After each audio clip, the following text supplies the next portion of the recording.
warahmatullahi wabarakatuh.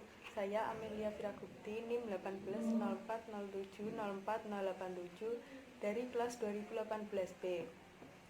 Di sini saya akan mereview jurnal yang berjudul Security and the Law of the Sea in East Asia Navigational Regimes and Exclusive Economy Zone, yang berarti keamanan dan hukum laut di Asia Timur, rezim navigasi dan zona ekonomi eksklusif.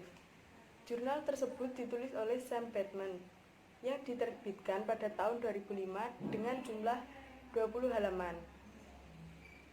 Yang pertama, saya akan menyampaikan pengantar dari jurnal yang ditulis oleh Sam Bateman ini, yaitu adanya benturan kepentingan dasar antara negara pantai yang ingin memperluas dan memperketat yurisdiksi mereka atas ruang maritim, dan di sisi lain, negara maritim atau pengguna berusaha untuk mempertahankan kebebasan maksimum navigasi, penerbangan, dan penelitian ilmiah yang memiliki implikasi penting bagi keamanan regional.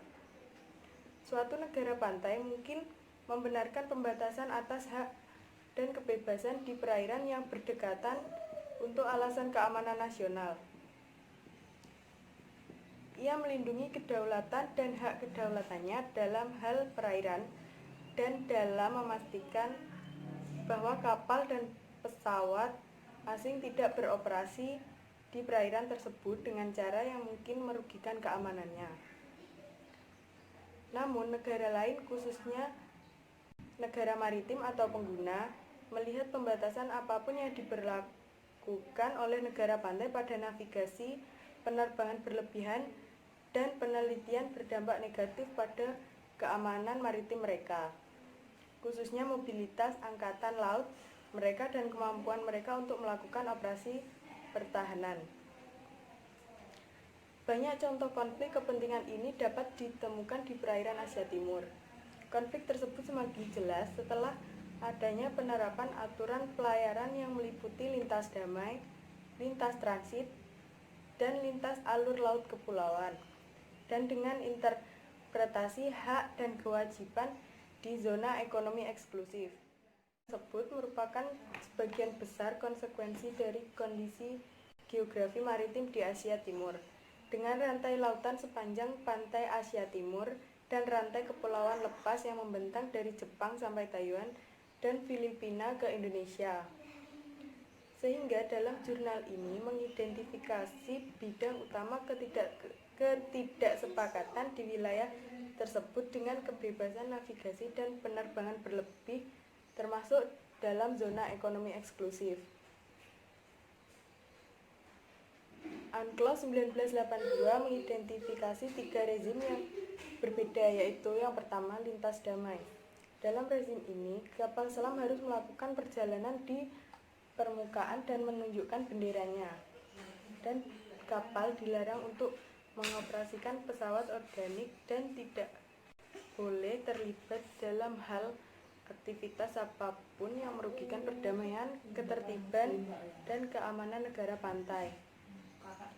Rezim ini hanya berlaku untuk kapal dan tidak ada hak terkait penerbangan berlebih. Banyak negara menganggap kewajiban untuk mengizinkan kapal asing hak lintas damai melalui laut teritorial mereka sebagai batasan signifikan pada kedaulatan dan potensi mereka terhadap ancaman keamanan nasionalnya. Masalah utama dalam hak lintas damai ini adalah persyaratan beberapa negara pantai dan kepulauan untuk pemberitahuan atau otorisasi sebelumnya dari berlalunya kapal. Ada lebih dari 40 negara di dunia yang memiliki persyaratan ini, dan termasuk negara-negara di Asia Timur yang meliputi Kamboja, Cina, Korea Selatan, Korea Utara, Indonesia, Filipina, dan Vietnam. Yang kedua yaitu lintas transit. Rezim lintas transit mengizinkan semua kapal dan pesawat udara hak untuk melakukan perjalanan selat yang digunakan untuk navigasi internasional dalam mode operasional normal. Negara pesisir yang berbatasan dengan selat yang digunakan untuk navigasi internasional memiliki tanggung jawab pelayanan yang cukup besar terhadap kapal yang lewat pantai, misalnya alat bantu navigasi, badan hidrografi, pengaturan kontingen, pencemaran laut, dan layanan pencarian dan penyelamatan. Dalam jurnal tersebut disebutkan bahwa UNCLOS tidak membuat ketentuan mengenai segala bentuk pemulihan biaya, sehingga negara pantai wajib mempertimbangkan sarana untuk meningkatkan keselamatan navigasi dan pemulihan biaya tersebut. Yang ketiga yaitu lintas alur laut kepulauan. Dengan dua negara kepulauan terbesar yaitu Indonesia dan Filipina, di wilayah tersebut rezim lintas alur laut kepulauan sangat penting di Asia Timur.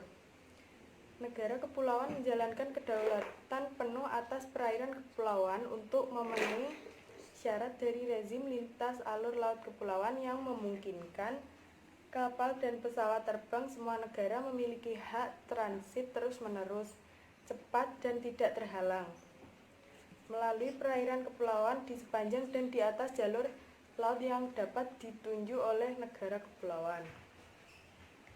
Jika jalur laut tidak ditunjuk, maka hak lintas alur laut kepulauan mungkin dilakukan melalui rute yang biasanya digunakan untuk navigasi internasional. Di luar jalur laut ini, kapal dari semua negara hanya memiliki hak lintas damai dan tidak ada hak penerbangan. Kemudian yaitu zona ekonomi eksklusif. Sebagaimana telah ditetapkan dalam UNCLOS bahwa zona ekonomi eksklusif adalah zona hak dan tanggung jawab bersama. Namun, ini juga telah menjadi zona ketegangan antara kontrol negara pantai dan penggunaan laut oleh negara. Negara pantai memiliki hak berdaulat untuk tujuan mengeksploitasi, melestarikan, dan mengelola sumber daya di dalam zona ekonomi eksklusif yang hidup dan tidak hidup dan yurisdiksi. Negara-negara lain mempunyai hak dan tugas di zona ekonomi eksklusif terkait dengan kebebasan navigasi dan penerbangan berlebih, dari pemasangan kabel bawah laut dan jaringan pipa, serta penggunaan internasional lainnya yang sah secara hukum terkait dengan kebebasan tersebut dalam melaksanakan hak dan kewajiban mereka di zona ekonomi eksklusif. Negara pantai diharuskan untuk memperhatikan hak dan kewajiban negara-negara lain dan sebaliknya. Bagian 8 dari UNCLOS menyatakan bahwa negara pantai memiliki hak eksklusif untuk mengatur, mengizinkan, dan melakukan penelitian ilmiah kelautan di zona ekonomi eksklusif mereka dan di benua mereka. Sekian review yang dapat saya sampaikan. Apabila ada salah kata, saya mohon maaf yang sebesar-besarnya. Wassalamualaikum warahmatullahi wabarakatuh.